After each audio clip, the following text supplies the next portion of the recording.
तर मित्रांनो, आपण या व्हिडिओमध्ये इयत्ता 4थी विषय परिसर अभ्यास भाग 2 यामधील पाठ 18वा लोककल्याणकारी स्वराज्याचे व्यवस्थापन हा पाठ आपण अभ्यासणार आहोत, शिकणार आहोत। तर चला मित्रांनो, पाठ 18वा लोककल्याणकारी स्वराज्याचे व्यवस्थापन। तर मित्रांनो, या अगोदर आपण पाहिलं की शिवरायांनी आदिलशाही, मोगल, पोर्तुगीज आणि जंजिरेकर, सिद्दी या अन्यायकारी सत्तांशी जो आहे दीर्घकाळ लढा दिला, दीर्घकाळ संघर्ष केला या सत्तांसोबत। आणि या सत्ता कशा होत्या तर अन्यायकारी होत्या। त्यामुळे स्वतंत्र अशा हिंदवी स्वराज्याची निर्मिती झाली। राज्यकारभाराचे काम व्यवस्थितपणे चालावे म्हणून शिवरायांनी काय केलं तर राज्यकारभाराची 8 खात्यात विभागणी केली। हेच शिवरायांचे अष्टप्रधान मंडळ होय। प्रत्येक खात्याचा एक प्रमुख नेमला। तर महाराजांनी काय केलं तर स्वराज्याचा राज्यकारभार जो आहे तो नीट चालावा, व्यवस्थित चालावा म्हणून शिवरायांनी काय केलं तर वेगवेगळ्या विभागामध्ये, वेगवेगळ्या खात्यामध्ये, एकूण 8 खात्यामध्ये राज्यकारभाराची विभागणी केली। आणि हे जे आहे ते अष्टप्रधान मंडळ म्हणून ओळखले गेले। आणि प्रत्येक खात्याचा एक प्रमुख नेमला। शिवरायांनी काय केलं तर प्रत्येक खात्याला एक प्रमुख नेमला आणि त्यातूनच महाराजांचे अष्टप्रधान मंडळ हे साकार झाले। अष्टप्रधान मंडळाच्या माध्यमातून चालवलेले शिवरायांचे स्वराज्य जे आहे हे खऱ्या अर्थाने लोककल्याणकारी राज्य होते। अष्टप्रधान मंडळाच्या माध्यमातून चालवले जे हे राज्य आहे शिवरायांचे स्वराज्य, तर हे कसे होते तर खऱ्या अर्थाने एक लोककल्याणकारी राज्य होते। या अष्टप्रधानांच्या व इतरही महत्त्वाच्या अधिकाऱ्यांच्या नेमणुका, त्यांची पात्रता व गुणवत्ता पाहून महाराज स्वतः करत। त्यांच्या कारभारावर महाराजांची जी आहे ती देखरेख असेल। तर बघा मित्रांनो, या अष्टप्रधान मंडळावर ज्या काही प्रमुखांच्या ज्या नेमणुका आहेत, त्या अधिकाऱ्यांच्या प्रमुखांच्या ज्या नेमणुका आहेत, तर त्यांची पात्रता व गुणवत्ता जी आहे, त्यांची पात्रता व गुणवत्ता पाहूनच शिवाजी महाराज जे आहेत हे स्वतः करत। त्यांची नेमणूक, त्यांची पात्रता व गुणवत्ता पाहून स्वतः महाराज करत असत। त्यांच्या कारभारावर महाराजांची जी आहे देखरेख असे। तर मित्रांनो, थोडक्यात आपण बघूयात की लोककल्याणकारी राज्य म्हणजे नेमके काय आहे, नेमके कसे असावे। तर याविषयी बघा, तर लोककल्याणकारी राज्यामध्ये प्रजेच्या अन्न, वस्त्र आणि निवारा या ज्या जीवनावश्यक गरजा आहेत त्या पूर्ण व्हायला पाहिजेत किंवा पूर्ण होतात। या लोककल्याणकारी राज्यामध्ये स्त्रियांचा सन्मान केला जातो। लोककल्याणकारी राज्यात सामान्य जनतेची, शेतकऱ्यांची फसवणूक होत नाही, कोणावरही अन्याय होत नाही। लोककल्याणकारी राज्यामध्ये प्रजेला जलद न्याय मिळतो, शेती आणि उद्योगांचा विकास होतो, लोककला बहरू लागतात आणि प्रजा जी आहे ती सुखासमाधानाने राहते। याला म्हणतात लोककल्याणकारी राज्य आणि ते छत्रपती शिवरायांनी निर्माण केले। शिवरायांचे अष्टप्रधान मंडळ, तर याविषयी मित्रांनो आपण थोडक्यात माहिती घेऊयात। प्रधानाचे नाव, पद आणि त्याचे काम, तर याविषयी आपण माहिती घेऊयात। तर बघा मित्रांनो, 1 नंबर प्रधान आहेत मोरो त्रिंबक पिंगळे। प्रधानाचे नाव आहे मोरो त्रिंबक पिंगळे आणि यांचे पद जे आहे ते आहे प्रधान। मोरो त्रिंबक पिंगळे पद प्रधान। आणि या प्रधानाचं काम काय आहे तर राज्यकारभार चालवणे। राज्यकारभार चालवण्याचे महत्त्वाचे काम कोण करतो? प्रधान। आणि हे होते शिवरायांच्या अष्टप्रधान मंडळामध्ये मोरो त्रिंबक पिंगळे। मोरो त्रिंबक पिंगळे, प्रधानाचे नाव मोरो त्रिंबक पिंगळे, पद ही प्रधान आणि काम राज्यकारभार चालवणे। दुसरे रामचंद्र निळकंठ मुजुमदार, रामचंद्र निळकंठ मुजुमदार यांचे पद अमात्य, रामचंद्र निळकंठ मुजुमदार पद अमात्य. आणि अमात्याचं काम काय असायचं तर राज्याचा जो जमा खर्च आहे ते पाहायचे काम, राज्याचा जो जमा खर्च आहे ते पाहायचे काम जे आहे ते असायचे अमात्याकडे. रामचंद्र निळकंठ मुजुमदार यांचे पद अमात्य आणि यांचे काम राज्याचा जमा खर्च पाहणे. तिसरे आहेत हंबीरराव मोहिते आणि यांचे पद जे होते ते होते सेनापती आणि सेनापतीचे काम सैन्याचे नेतृत्व करणे. हंबीरराव मोहिते यांचे पद सेनापती आणि सेनापतीचे काम काय असायचे तर सैन्याचे नेतृत्व करणे. चौथे मोरेश्वर पंडितराव, मोरेश्वर पंडितराव आणि यांचे पद होते पंडितराव. मोरेश्वर पंडितराव पद पंडितराव. तर पंडितरावची कामे होती धर्माची कामे पाहणे, धर्माची जी कामे असतात ती कामे पाहण्याचे काम पंडितराव करत असत. पाचवे आहेत निराजी रावजी, यांच्याकडे पद होतं न्यायाधीश आणि न्यायाधीशाचे काम अर्थातच न्यायदान करणे. पुढचे आहेत अण्णाजी दत्तो, अण्णाजी दत्तो यांच्याकडे पद होतं सचिव आणि सचिवचे काम असायचे सरकारी जे आज्ञापत्र आहेत ते पाठवायचे, सरकारी आज्ञापत्र पाठवायचे काम जे आहेत ते सचिव करत.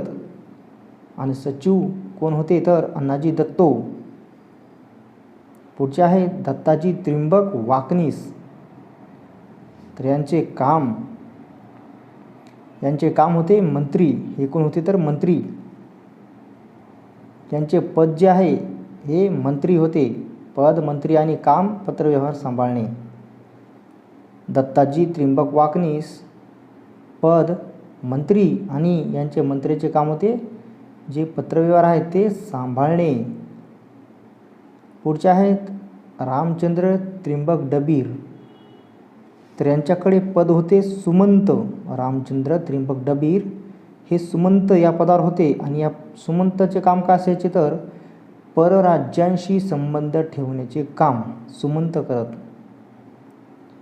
परराज्यांशी संबंध ठेवण्याचे काम सुमंत करत आणि सुमंत होते रामचंद्र डबीर निंबाळकर.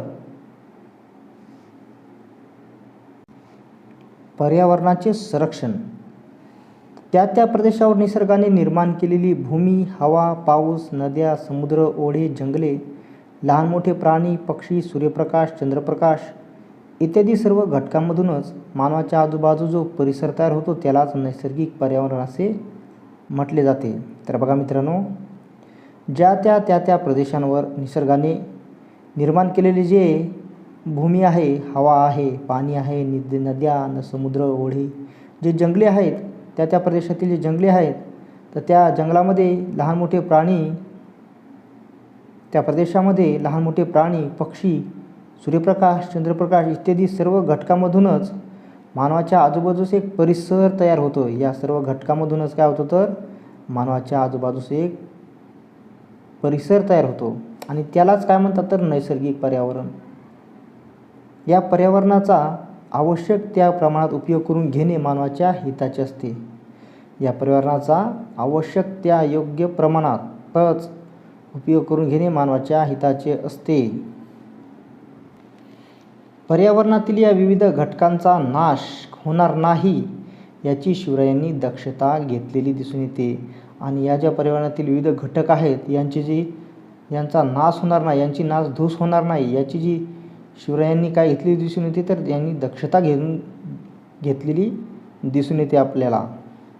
आपल्या राज्यातील जंगले लोकांकडून नष्ट होणार नाहीत याकडे शिवरायांनी अधिक लक्ष दिले.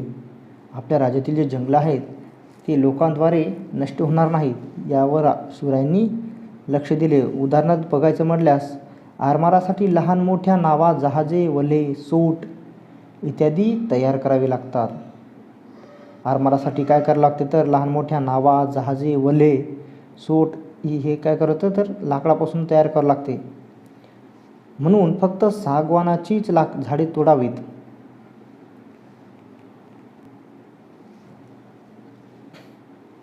म्हणून फक्त सागवानाचीच झाडे तोडावीत आणि अधिक जर सागवान लागला तर काय करायचं तर ते परक्या मुलकातून खरेदी करायचे, परंतु कोणत्याही परिस्थितीत आंबे फणस या झाडांना तोडायचे नाही. आरमारासाठी लहान मोठ्या जे नावा, जहाजे, वले, सोट हे जे तयार करावं लागते त्यासाठी लाकडाचीच आवश्यकता असते. म्हणून काय करतात, लाकडं तर कोणती तोडले जातात, म्हणून शिवरायांनी फक्त सागवानाची झाडे तोडायची असा नियम केला होता. आणि जे आंबे फणस असे जे काही झाडं आहेत ते तोडायचे नाही असे शिवरायांनी सक्त ताकीद केलेली होती. असली जी झाडे आहेत ती वर्ष 2 वर्षात तयार होत नाहीत. त्याचे कारण कसे होते तर अशी जी झाडे आहेत, आंबे फणस अशी जी झाडे आहेत ती काही एका वर्ष 2 वर्षात तयार होत नाहीत. प्रजेने ही झाडे आपल्या मुलांसारखी जतन करून वाढवली असतात. प्रजेने काय केले असतात तर ही जी झाडे आहेत आंबे हे तर प्रजा काय करते तर आपल्या मुलांप्रमाणे याचे संगोपन करून यांनी वाढवलेले असते. आणि मग त्यामुळे काय होईल तर ती झाडे तोडल्यामुळे प्रजेला दुःख होईल. मग ती तोडून प्रजेला दुःख देऊ नये. आणि अगदीच एखादे झाड जीर्ण असेल तर त्या झाडाच्या मालकाला रोख पैसे देऊन, जर एखादे झाड जुने झाले असेल, पडायजोगे झाले असेल तर त्या जर झाडाचा जो मालक आहे त्याला रोख पैसे देऊन त्याचे जर समाधान झाले पैसे घेऊन तरच ते झाड तोडायचे. अशा प्रकारचे अनेक हुकूम जे आहेत ते शिवरायांनी दिलेले होते असे आज्ञापत्रावरून समजून येते. जलव्यवस्थापन. शिवरायांनी स्वराज्यातील गावोगावी छोटे मोठे बंधारे बांधून लोकांना पिण्यासाठी पाणी उपलब्ध करून दिले.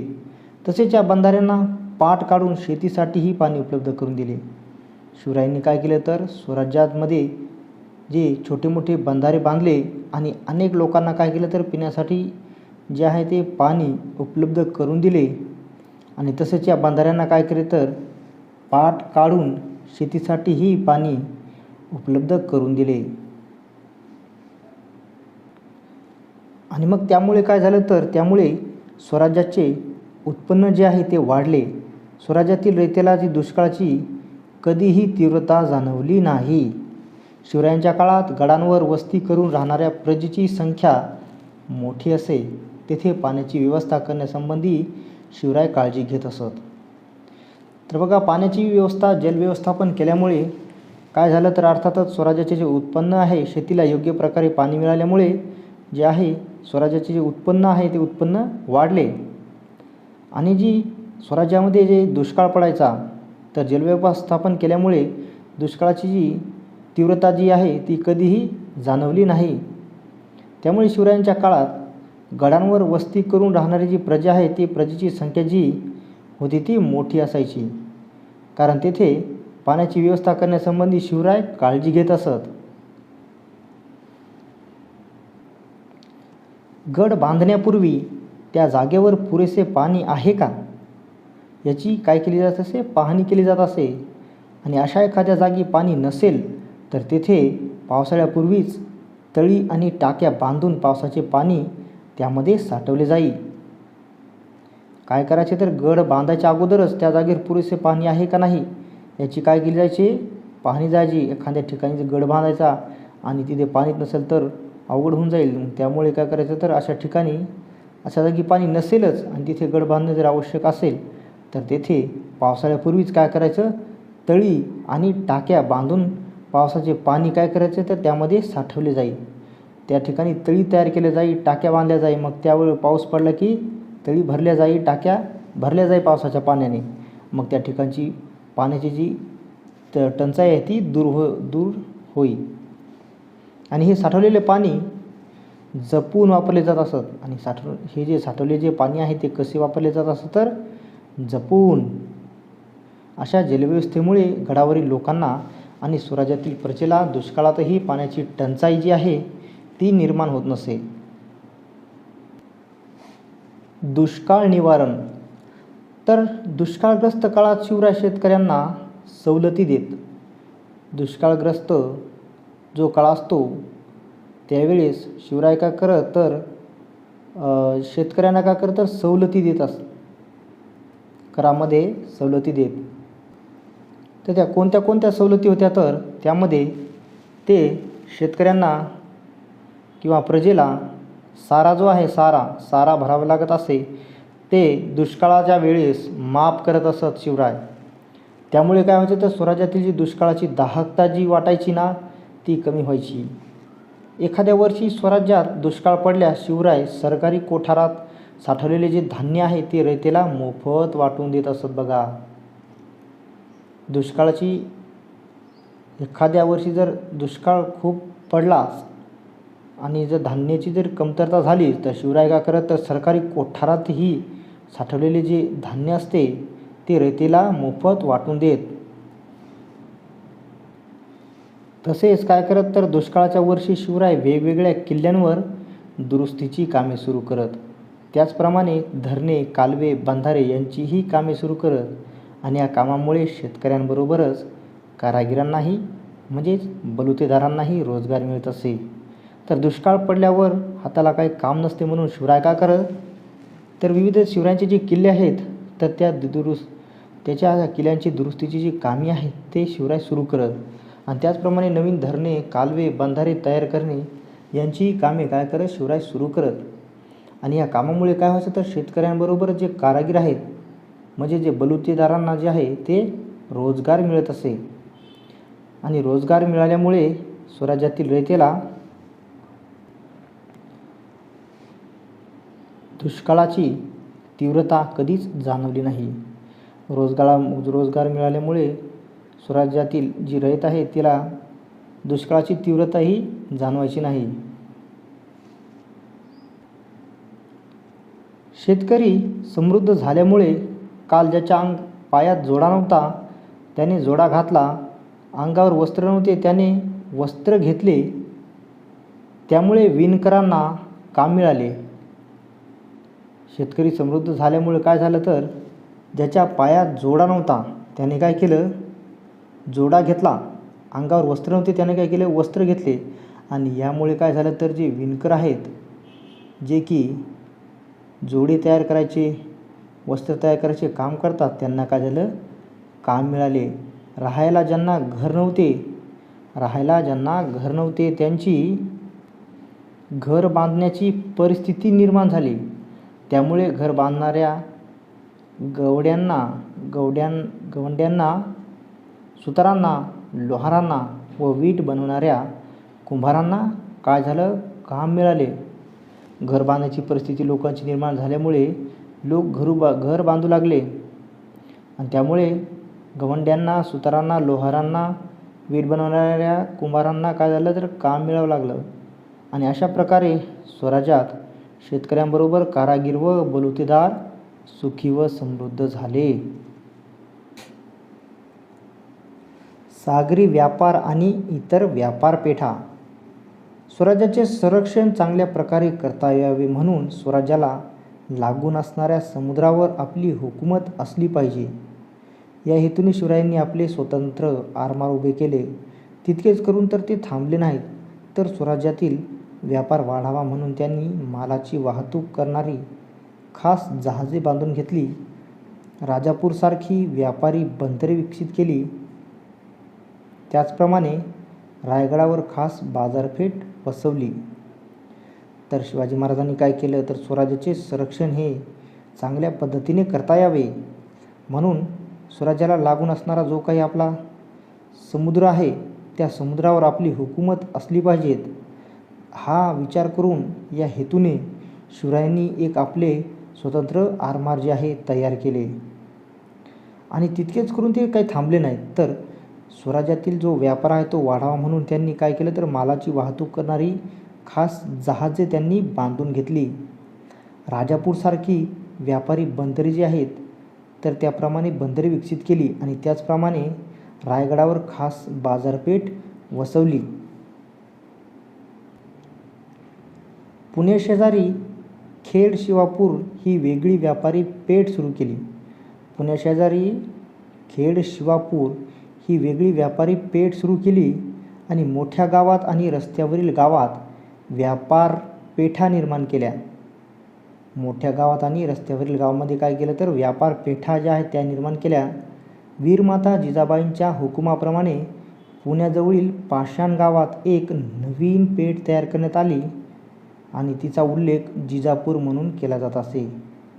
आईच्या आठवणीमध्ये वीरमाता जिजाबाईंच्या हुकुमाप्रमाणे पुण्याजवळील पाषाण गावात पाषाण गावामध्ये एक नवीन पेठ तयार करण्यात आली आणि तिचा उल्लेख जो आहे तो जिजापूर म्हणून केला जात असे.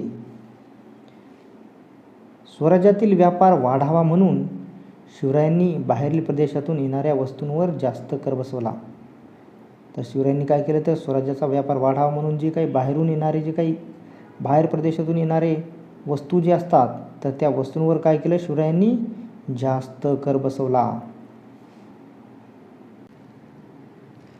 आणि पोर्तुगीज हद्दीत येणाऱ्या मिठावर त्यांनी काय केलं तर कर जो आहे तो अधिक बसवला. पोर्तुगीज हद्दीत येणाऱ्या मिठावर त्यांनी कर अधिक बसवला, जास्त बसवला. त्यामुळे त्या मिठाची किंमत जी आहे ती किंमत काय झाली तर वाढली. आणि याउलट शिवरायांनी काय केलं तर स्वराज्यात तयार होणाऱ्या जो मीठ आहे त्या मिठावरील कर जो आहे तर शिवरायांनी हा कमी केला. आणि मग त्यामुळे काय झालं तर लोकांना स्वराज्यातील मीठ जे आहे ते स्वस्त मिळू लागले आणि अर्थातच स्वराज्यातील मिठाचा व्यापार जो आहे तो वाढला आणि त्यामुळे स्थानिक व्यापार जो आहे त्या व्यापाराला चालना मिळाली. स्वराज्यातील व्यापार उद्योगांची वाढ होण्यासाठी शिवराय प्रयत्न करत होते. आपल्या प्रजेची जी आहे व्यापाऱ्यांकडून कोणत्याही प्रकारची फसवणूक होता कामा नये याकडे ते जातीने लक्ष देत.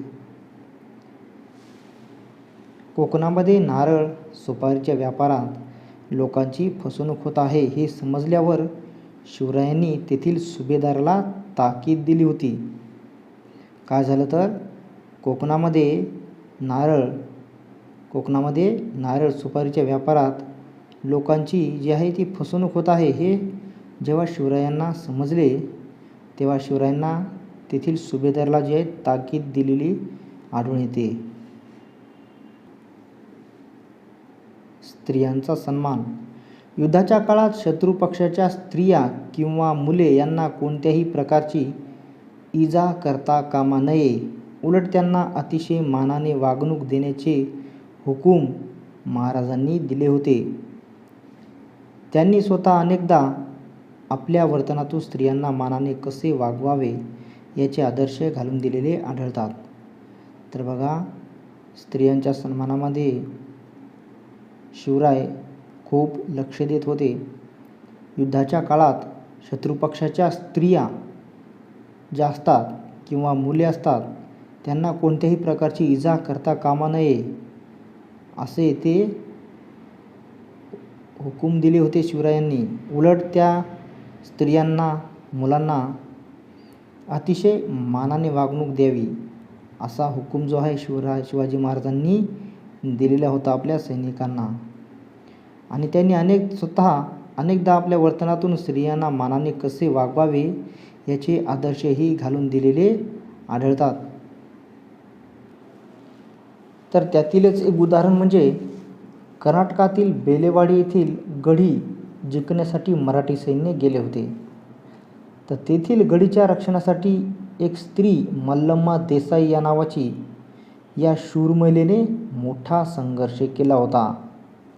तिच्या पराक्रमाची बातमी शिवरायांना समजली तेव्हा त्यांनी मल्लम्माला आपली धाकटी बहीण मानून तिची गढी व गावे सन्मानपूर्वक तिला परत केली. तर बघा कर्नाटकातील बेलेवाडी येथील जी गढी आहे ते जिंकण्यासाठी शिवरायांनी आपले सैन्य धाडलेले होते. परंतु तेथील गढीच्या रक्षणासाठी एक मल्लम्मा देसाई नावाची एक स्त्री जी होती त्या महिलेने खूप मोठा संघर्ष केला शिवरायांच्या सैन्याशी. खूप अतिशय शूरपणे ही महिला लढली आणि मग तिचा हा पराक्रम ज्यावेळी शिवरायांना समजला त्या पराक्रमाची जी बातमी जी आहे शिवरायांना समजली तेव्हा शिवरायांनी काय केलं तर मल्लम्माईला आपली धाकटी बहीण मानून तिची जिंकलेली जी गढी व गावे आहेत ती तिला सन्मानपूर्वक परत केली. आणि परत करूनही तिला सावित्री हा किताब दिला. मल्लम्माला सावित्री हा किताब दिला शिवरायांनी. तर या पद्धतीने शिवराय स्त्रियांचा सन्मान करत असत.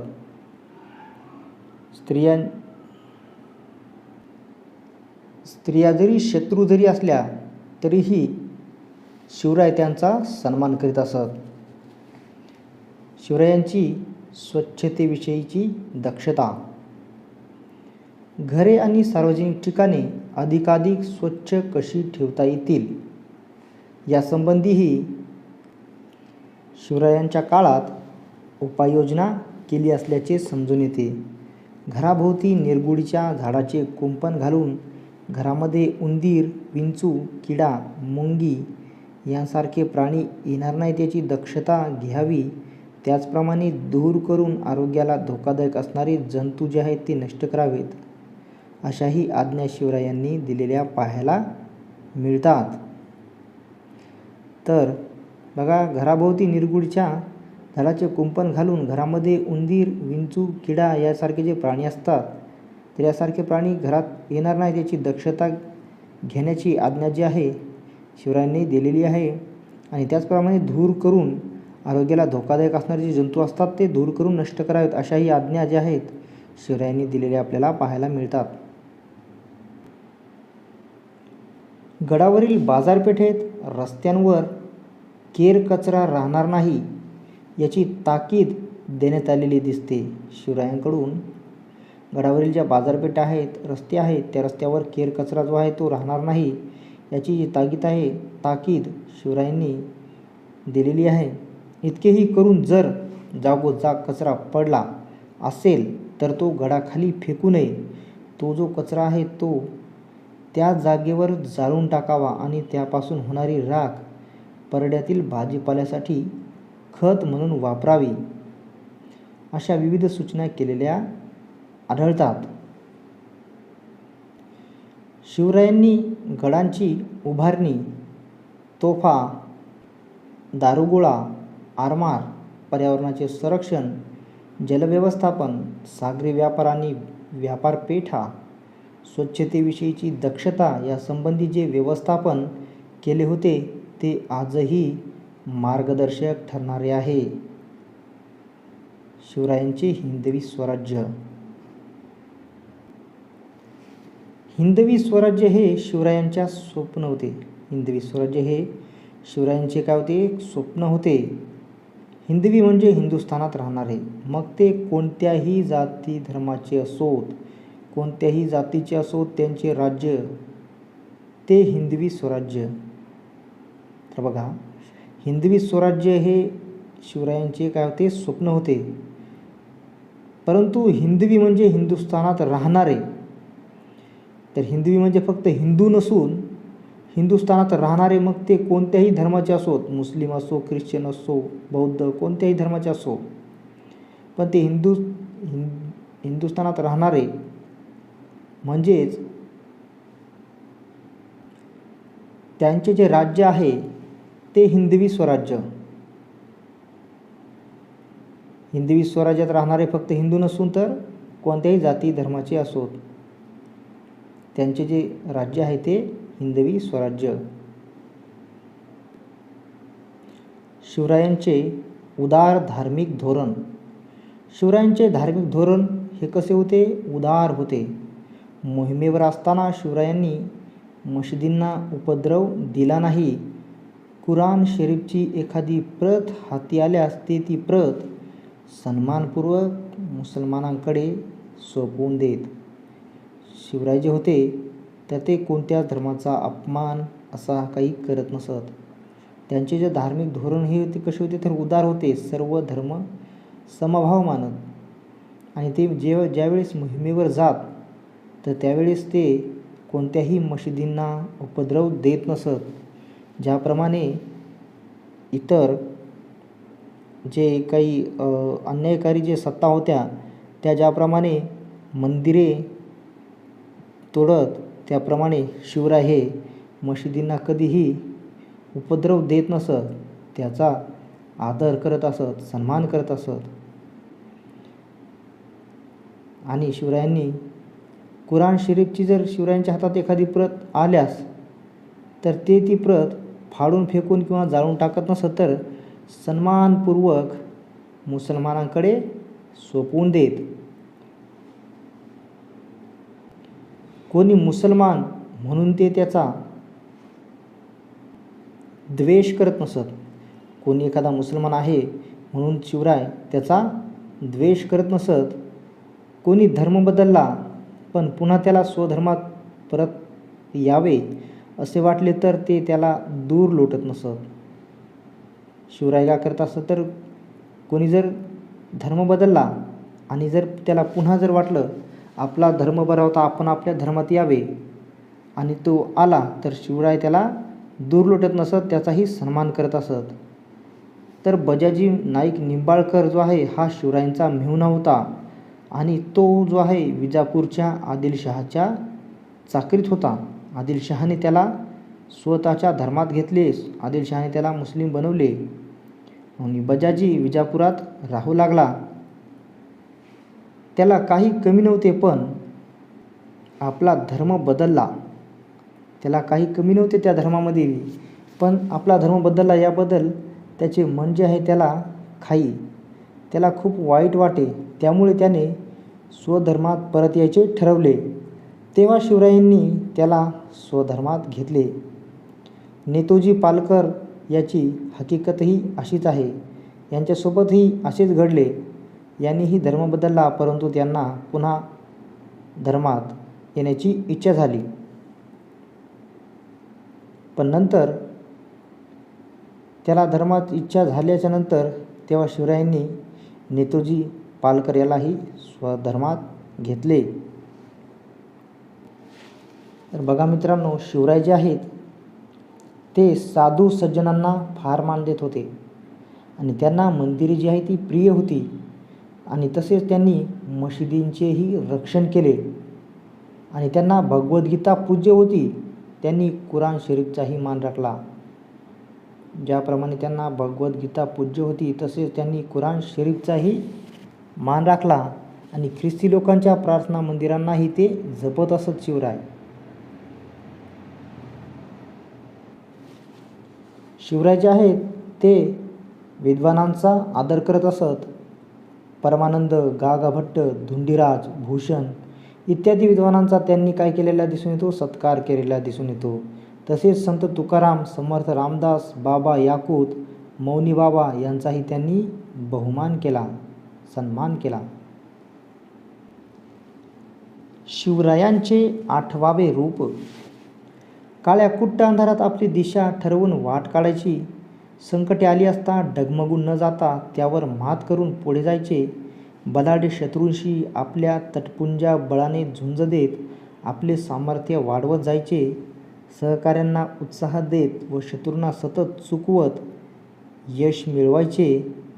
हे सर्व गुण शिवरायांमध्ये होते.